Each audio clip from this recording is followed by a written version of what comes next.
ஆண்டவர் இயேசு கிறிஸ்துவின் நாமத்தினாலே உங்கள் அனைவரையும் அன்போடு வாழ்த்துகிறேன்.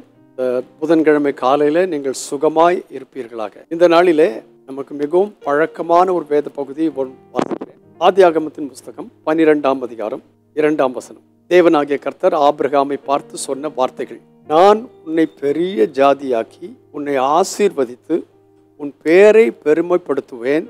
நீ ஆசீர்வாதமாய் இருப்பாய். உன்னை ஆசீர்வதிக்கிறவர்களை ஆசீர்வதிப்பேன், உன்னை சபிக்கிறவர்களை சபிப்பேன். பூமியில் உள்ள வம்சங்கள் எல்லாம் உனக்குள் ஆசீர்வதிக்கப்படும் என்றார். இந்த வார்த்தையை தேவனாகிய கர்த்தர் ஆபிரகாமுக்கு சொல்லும் பொழுது வெறுமனே அந்த வார்த்தையை சொல்லிவிடவில்லை.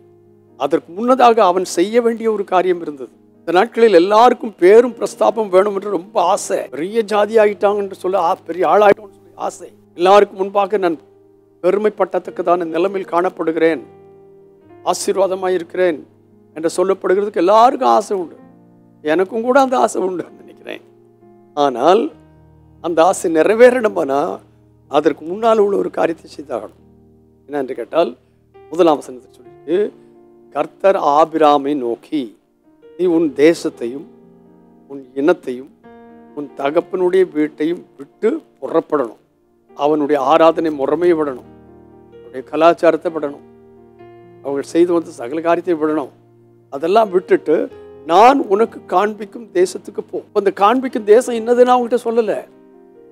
அந்த காண்பிக்கும் தேசத்தில் என்னெல்லாம் இருக்குன்னு ஒன்றும் சொல்லலை. நான் காண்பிக்கும் தேசத்துக்கு போ.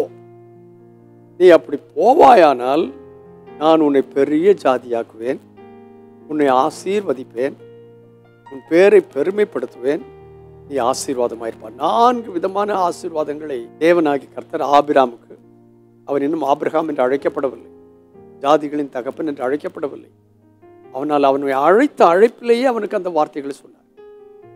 இந்த கால வேளையில் நம்முடைய அழைப்பும் நம்முடைய வாழ்க்கையும் எப்படி இருக்கிறது? நாம் இருந்த தேசத்தை விட்டு வெளியே வந்தோமா? இருந்த கலாச்சாரத்தை விட்டு வெளியே வந்தோமா? இருந்த ஆராதனை முறைமைகளை விட்டு வெளியே வந்தோமா? இந்த ஆபிராமினுடைய தகப்பன் எப்படிப்பட்டவன் என்று கேட்டால், சிலைகளை செய்கிறவன், வணக்கத்துக்குரிய சிலைகளை செய்கிறவன். அதையெல்லாம் அப்படியே விட்டுட்டு கர்த்தர் சொல்லிட்டார்.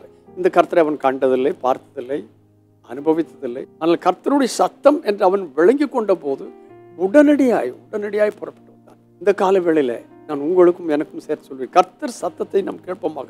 வேதத்தில் ஒரு வசனம் சொல்லி, இன்று அவருடைய சத்தத்தை கேட்பீர்களே ஆனால் கடந்த காலத்தில் உள்ள ஜனங்களைப் போல இருதயத்தை கடினப்படுத்தாதீர்கள். அவர் சொன்ன வார்த்தைக்கு கீழ்ப்படிந்து வந்தால் அவர் சொன்னதையெல்லாம் நமக்கு செய்யும். ஸோ இந்த கால வேளையிலையும் கர்த்தருக்கு கீழ்ப்படியத்தக்கதாய் நாம் தொடர்ந்து நம்முடைய வாழ்க்கையில் முன்னேற நம்முடைய தேவனாய கர்த்தர் எனக்கு உங்களுக்கு ஒத்தாசை பண்ணுவார். பரிசுத்த பிதாவே இயேசு கிறிஸ்துவின் நாமத்தில் தந்தை, இந்த நல் வார்த்தைகளுக்காக ஸ்தோத்திரம். வார்த்தைகளின்படி நீர் எங்களை பார்த்து என்ன சொன்னாலும் அதன்படி செய்ய, நீர் எங்கே போக சொன்னாலும் அங்கே போக, உங்களுடைய நாமத்து நிமித்தமாக எங்களை கர்த்தாவும் பரிபூர்ணமாக இடத்துல ஒப்படைத்து வாழ காலை வேளையில் ஒத்தாசைப்படும். இந்த நாள் முழுதும் அப்படி நடத்தும். அப்பொழுது நாங்கள் கர்த்தாவே பெரிய ஜாதியாக்கப்படுவோம், ஆசீர்வதிக்கப்படுவோம், எங்கள் பேர் பெருமைப்படுத்தப்படும், ஆசீர்வாதமாயிருப்போம். இதை உங்களுடைய வசனத்தின் மூலமாக பெற்றுக்கொள்ள இயேசு கிறிஸ்துவின் நாமத்தில் ஆமென். ஸோ கர்த்தருடைய வார்த்தைகள் நிறைய வாக்குத்தத்தம் இருக்கு, ஏராளம் வாக்குத்தத்தங்கள். ஆனால் இந்த வாக்குத்தத்தங்கள் எல்லாம் சுதந்திரிக்கணுமானா அதற்கு கண்டிஷன் இருக்கு. கண்டிஷன் செய்துட்டோம்னா வாக்குத்தத்தத்தை ஈஸியாக சுதந்திரிக்கலாம். God bless you abundantly again and again and again and again. Amen.